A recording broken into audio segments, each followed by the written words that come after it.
Alhamdulillah wa salatu wa salamu ala Rasulillah amma ba'd. My dear brother and sister, Allah subhanahu wa ta'ala sent more than 1,24,000 prophet in this world. And the Muhammad sallallahu alayhi wasallam is his last messenger and his last prophet. And we are the ummah of the Prophet sallallahu alayhi wasallam. And Allah subhanahu wa ta'ala gifted the Ramazan to his beloved Prophet Muhammad sallallahu alayhi wasallam. What is the main purpose of Ramadan? The purpose of Ramadan to send and to give to the Prophet sallallahu alayhi wasallam, that is, we must keep fast in all our this month.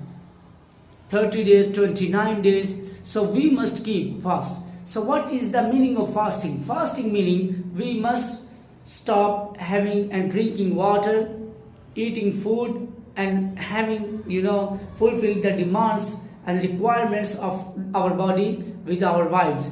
So brother and sister, this is the gift from Almighty Allah subhanahu wa ta'ala to our beloved Prophet.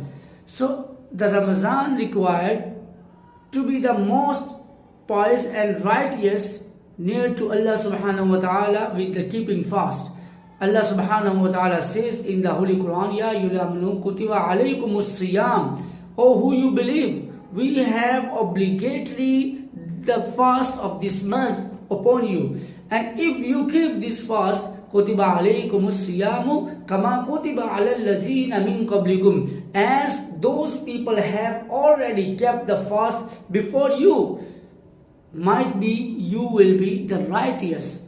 And the righteous, who is the righteous?